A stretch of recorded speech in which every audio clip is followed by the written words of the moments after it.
अस्सलाम वालेकुम भाई, क्या हाल है। प्रीवियस वीडियोस में हमने यहूदियों का और क्रिश्चियन का बैतुल मुक़द्दस से क्या लिंक है वो सारा डिस्कस किया। अब आगे आने वाला है कि मुसलमानों का किस तरह लिंक है। तो पहले तो अभी मैं ये बता रही हूँ कि यहूदी इस वक्त तैयारी क्या कर रहे हैं। तो आपने सूरह बकरा को तो पता होगा, बकरा जो है अरबी में गाय को कहते हैं। हम लोग बकरा बकरे को कहते हैं, लेकिन बकरा अरबी में गाय को कहते हैं। सूरह बकरा की आयत नंबर 67 से 72 तक इसमें गाय का जिक्र है। आप लोग तर्जुमा स्क्रीन पे पॉज करके पढ़ सकते हैं। तो उसमें इन बनी इसराइल के एक आदमी ने कत्ल कर दिया था और इल्ज़ाम एक दूसरे पर डाल रहे थे। तो मूसा अलैहिस्सलाम के पास जो है केस आया, उनसे उन्होंने कहा कि आप हमें अल्लाह से पूछ के बताएं। अल्लाह ताला ने इरशाद फरमाया कि भाई एक गाय ज़िबा करो, उसका गोश्त जो है वो मुर्दे पे लगाओ, वो ज़िंदा होके खुद बता देगा कि मुझे किसने कत्ल किया।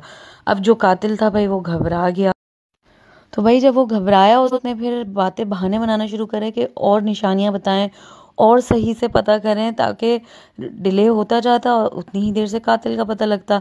हालांकि तफसीर में ये आता है कि अगर अल्लाह ताला के पहले हुक्म पे ये लोग कोई सी भी गाय ज़िबा कर देते, उसी वक्त इनका काम हो जाता। अब इनको क्योंकि बहानेबाजी तो बनानी है, धोखा इनकी नस नस में है, तो अल्लाह ताला ने भी फिर इनको कैसा फंसाया, आप इस आयत का तर्जुमा पढ़ें। तो भाई नबी के साथ डेढ़ होशियारी कर रहे थे। अल्लाह ताला ने क्या कहा, तेज जर्द रंग की गायों जो देखने वाले का दिल खुश करते हैं। ये जर्द यानी कि पीला, गोल्डन के टच पे समझ लें, तेज जर्द रंग। अब भाई क्या और शर्तें पूछते जा रहे हैं। अल्लाह ताला ने कहा ना बच्ची हो, ना बूढ़ी हो, ना उसको कोई बीमारी हो, ना वो फलानी जगह से घास खाती हो, ना ही जो है उसको कोई उससे खेत में काम करा। तो शर्त पे शर्त, क्योंकि सवाल पे सवाल कर रहे थे। आखिर में अल्लाह ताला फरमा रहे हैं, लगता नहीं था कि ये लोग ये काम कर पाएंगे, क्योंकि बहाने बना रहे थे। नबी को तंग करना इनका मकसद था। तो उसके बाद से भाई गाय इनमें बहुत ज़्यादा मुकद्दस समझी जाती है। अब क्योंकि इस गाय की वजह से इनकी कौम को इंसाफ मिला था, तो बाइबल में भी इसका तस्करा है।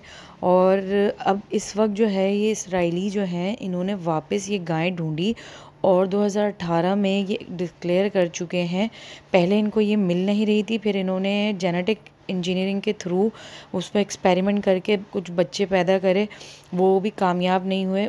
और उसके बाद इनको अमेरिका में 2018 में डेट इन्होंने कोई डिक्लेयर की है, वहाँ से इनको 5 बच्चे मिले और वो इसराइल आ चुके हैं। इस वक्त वो उनके पास अवेलेबल हैं और ये यहाँ पे यरूशलेम में लेकर आएंगे इसको।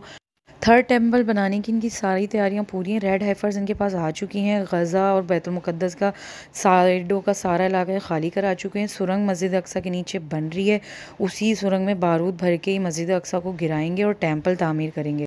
जो लोग मेरी स्टोरी पहले दिन से फॉलो कर रहे हैं, उनको क्रिश्चियंस और यहूदियों का बैतुल मक़दस से क्या लिंक है समझ में आ गया होगा। अब मुसलमानों का क्या कनेक्शन है। पहला कनेक्शन ये है कि जब नमाज़ फ़र्ज़ हुई तो पहला किबला अव्वल हमारा यही था। हम खाना काबा के बजाय बैतुल मक़दस की तरफ पढ़ के रुख करके नमाज़ पढ़ते थे। तो और दूसरा ये कि जब महराज का वाक़या हुआ, आप सल्लल्लाहु अलैहि वसल्लम को अल्लाह ताला आसमानों में लेके गए, तो बैतुल मक़दस ही सफ़र करवाया पहले, फिर वहाँ से लेके गया। अब इस तर्जुमे में गौर करें, पॉज करके आप देख सकते हैं। मस्जिद अक्सा का जिक्र, अक्सा का मतलब है बहुत दूर। उस वक्त वहाँ कोई मस्जिद नहीं थी, लेकिन क्योंकि खाना काबा से वो जगह बहुत दूर थी, इसलिए अल्लाह ताला ने उसको अक्सा का लफ्ज़ इस्तेमाल किया। आप वसल्लम और हज़रत अबू बकर के इंतकाल के बाद जब हज़रत उमर को खिलाफत मिली है, उन्होंने वहाँ मस्जिद कायम की चर्च को तोड़ के, तो उसका नाम कुरान की मुनासबत से अक्सा रख दिया। ये वो जगह, वो चट्टान है जहाँ से आप वसल्लम बुराक के ज़रिए यानी यूनिकॉर्न के ज़रिए आसमान पे गए। अब्दुल्ला बिन मरवान ने इस चट्टान के ऊपर ये गुंबद बनवाया जो कि सोने का है, 200 किलो सोने का। फिर हज़रत उमर रज़ियल्लाहु अन्हु ने ही यहूदियों को वेस्ट वॉल यानी दीवार गिरिया पे आकर अपनी इबादत करने की इजाज़त दे दी थी। क्रिश्चियंस अपने चर्च में इबादत करते थे और मुसलमान अपनी ये पूरी जगह पे मुसलमानों का कब्ज़ा रहा। क्योंकि हज़रत याकूब अलैहिस्सलाम की नस्ल में से 70,000 से ज़ायद अम्बिया आए और उसमें से हज़ारों अम्बिया कराम यहाँ तदफीन हुई हुई है। इसी वजह से इसको बैतुल मक़दस कहा जाता है। डोम ऑफ रॉक की हिस्ट्री बता दी मैंने आपको, मस्जिदुल अक्सा की अहमियत बता दी। और हम क्योंकि मुसलमान ही सिर्फ सारे अम्बिया कराम को मानते हैं और हर नबी को अल्लाह ताला आगे की नबी की खबर दे के भेजता था। यहूदियों को और क्रिश्चियंस को पता था कि आखिरी नबी आने वाले हैं, लेकिन इन्होंने मानी नहीं बात और आप सल्लल्लाहु अलैहि वसल्लम की नबूवत का इनकार कर दिया, इसलिए ये नॉन मुस्लिम्स कहलाए।